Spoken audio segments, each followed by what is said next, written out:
Assalamualaikum warahmatullahi wabarakatuh. Salam sejahtera bagi kita semua. Pada hari ini kita akan membahas hukum Gosen 1 dan hukum Gosen 2, ekonomi bisnis.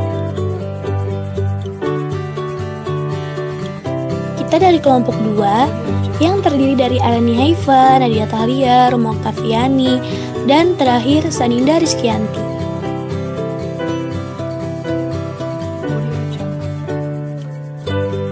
Peta konsep. Pada materi hukum Gosen 1 dan 2, kami akan membahas tentang pengertian nilai guna total, pengertian nilai guna marginal, dan arti hukum Gosen 1 dan 2. 1. Pengertian nilai guna total.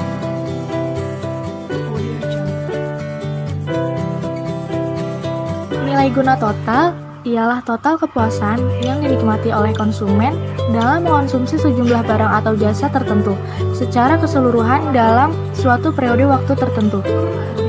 Nilai guna total akan meningkat apabila jumlah yang dikonsumsi bertambah, tetapi pertambahan manfaatnya berkurang. Artinya, setiap unit tambahan yang dikonsumsi menambahkan nilai guna marginal yang lebih kecil dibandingkan dengan unit sebelumnya, seiring dengan kejenuhan individu terhadap produk tersebut. 2. Pengertian nilai guna marginal.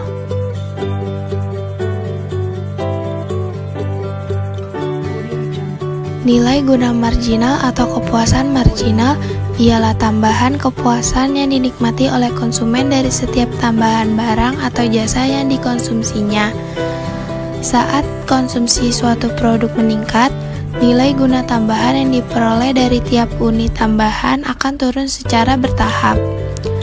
Konsumen dikatakan mempunyai kepuasan marginal yang menurun ketika ia semakin merasa puas dengan mengonsumsi produk itu. Jadi, nilai guna marginallah yang menentukan apakah suatu barang itu mempunyai harga yang tinggi atau rendah. 3. Arti hukum Gosen 1 dan hukum Gosen 2. Hukum Gosen. Hermann Heinrich Gosen ialah ahli ekonomi asal Jerman yang kali memperkenalkan hukum tambahan utilitas yang semakin berkurang. Di antara pemikiran-pemikiran beliau, terdapat dua pemikiran dasar yang menonjol, yang dikenal dengan dua hukum Gosen, yaitu hukum Gosen 1 dan hukum Gosen 2. A. Hukum Gosen 1. Bunyi hukum Gosen 1 yaitu jika pemenuhan kebutuhan akan suatu barang dilakukan secara terus-menerus, rasa nikmatnya mula-mula akan tinggi. Namun, semakin lama kenikmatan tersebut semakin menurun sampai akhirnya mencapai batas jenuh. Nah, di samping ini adalah contoh gambar penerapan hukum Gosen 1. Hukum Gosen 1 tersebut menyatakan pemuasan kebutuhan secara vertikal yaitu pemuasan satu macam kebutuhan yang dilakukan secara terus-menerus sehingga kenikmatannya semakin lama semakin berkurang dan akhirnya dicapai titik kepuasan.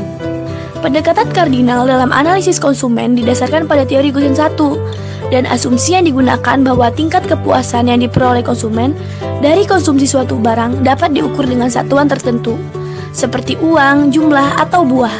Semakin besar jumlah barang yang dikonsumsi, nah semakin besar pula tingkat kepuasan konsumen. Contoh hukum Gosen 1. Nah, contohnya yaitu suatu hari paman kamu datang dan mentraktir coklat sepuas-puasnya. Tentu saja kamu antusias menyambut tawaran itu dan membeli 6 batang coklat sekaligus.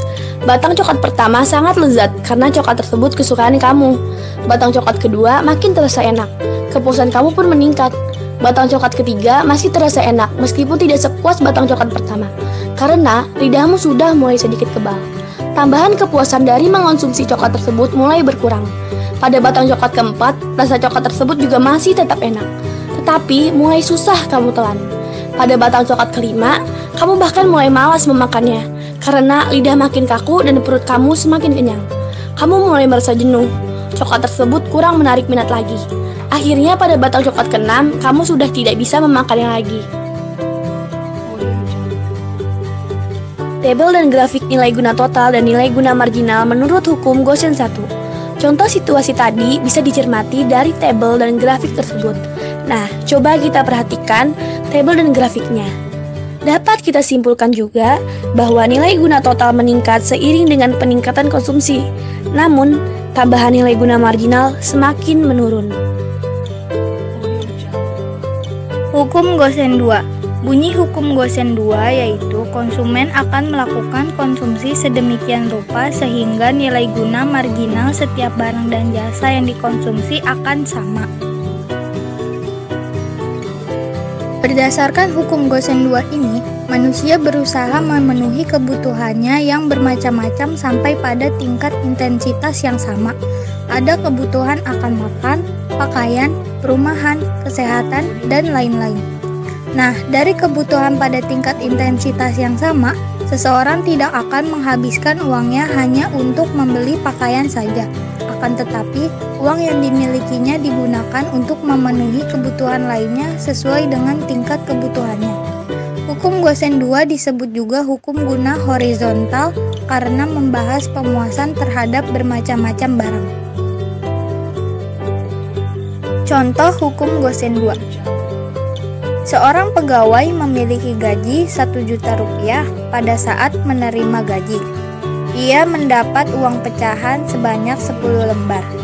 Ia memiliki kebutuhan berturut-turut, makan dan minum, pakaian, sewa rumah, biaya transportasi, dan kursus.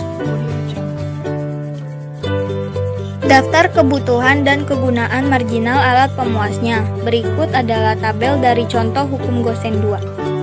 Setelah unit terakhir dari setiap barang yang dikonsumsi mempunyai nilai guna yang sama, konsumen menghentikan konsumsinya. Demikian isi presentasi kali ini. Semoga dengan presentasi ini menambah wawasan kalian. Dan apabila ada tutur kata yang tidak berkenan, mohon dimaafkan. Wassalamualaikum warahmatullahi wabarakatuh. Terima kasih.